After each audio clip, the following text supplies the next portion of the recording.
Treasure Hunting Weekend, mga katiats, kami ngayon ay babalik sa dating na-detect namin na site para muling i-detect ito para makasigurado. Kasi naman ang treasure talaga na nandyan ay nandyan lang yan. At kapag na-detect mo kahapon ay dapat ma-detect mo pa rin ngayon. Okay, pero hindi ganyan ang mangyayari sa treasure hunting. Okay, ito ang pinalabas ko na video para malaman sa lahat na gumagamit ng Proton na ang Proton ay namimili ng oras, ng panahon, sabihin na natin ng araw din.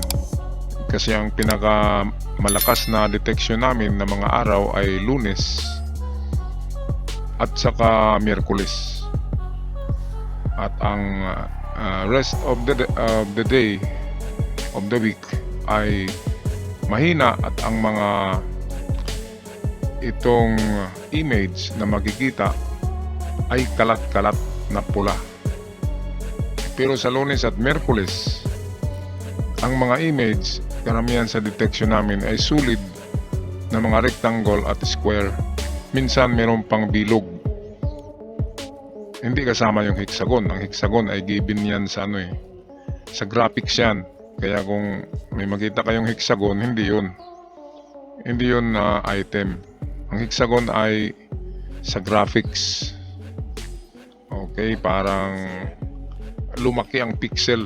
Kaya nagkaroon ng hexagon ng 6 sides or octagon, 8 sides na mga hugis. Okay, kaya ito medyo matagal na kasi sa amin itong Proton. At aming inobserbahan namin kung ano talaga ang nito, capabilities at paano ang tamang pag-detect nito. Kasi bagong gamit ito. At hindi lahat ng tinuturo sa manual ay tama. Kasi yung manual ay doon yan tinetesting nila sa laboratory. Sa laboratory nila sa Turkey ay hindi pareho ang lupa dito sa Pilipinas. Iba ang ating lupa, iba ang laman ng ating lupa, iba rin doon sa Turkey. Kaya iba doon ang settings at iba ang init doon, iba ang temperatura. Kaya kung ano man ang settings doon sa kanilang instruction ay hindi yan 100% na aakma dito sa Pilipinas. Kaya marami ang nawala ng gana sa Proton dahil sa ito. Ito lang maibigay ko na tip.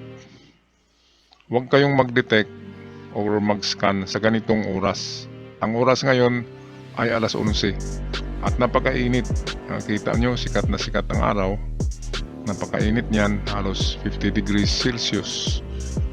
Hindi gaanong gumagana ang scanner kapag mainit.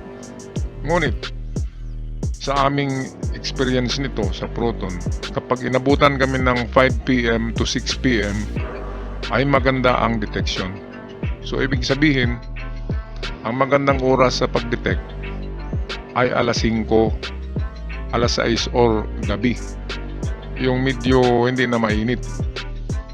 Lalo na sa alas 6, maganda talaga ang alas 6. Kasi sa oras na yan, lalabas ang singaw ng ginto ng mga metal sa lupa. Kasi wala na yung init ng araw.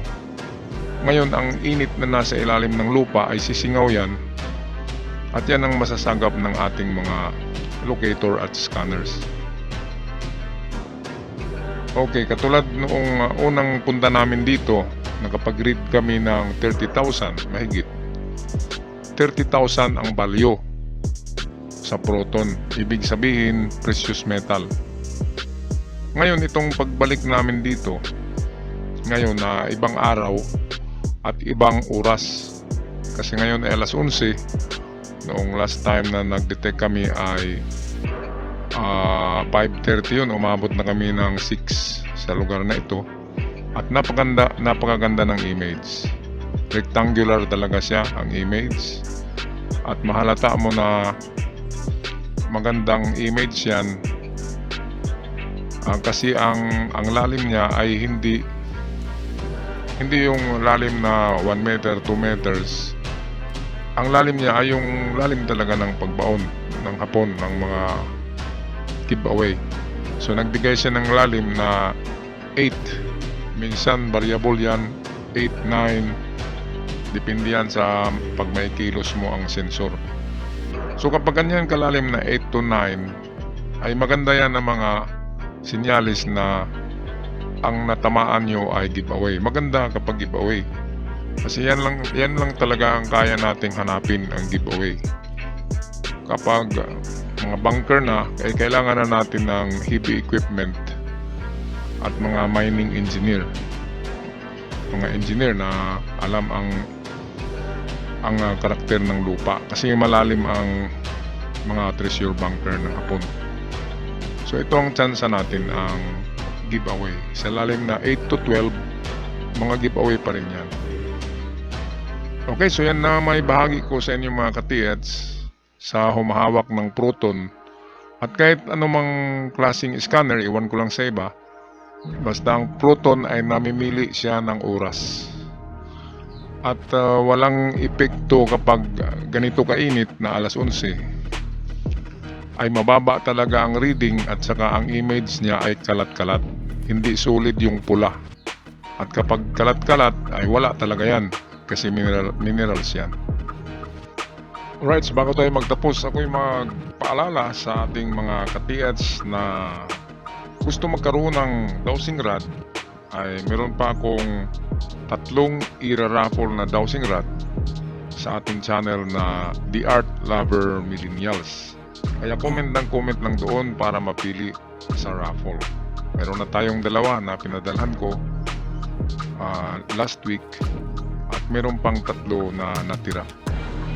Kaya suportahan nyo na rin ang Art Lover Millennials. Pagdating ng panahon ay magagamit ko rin yun sa ganitong mga klaseng video.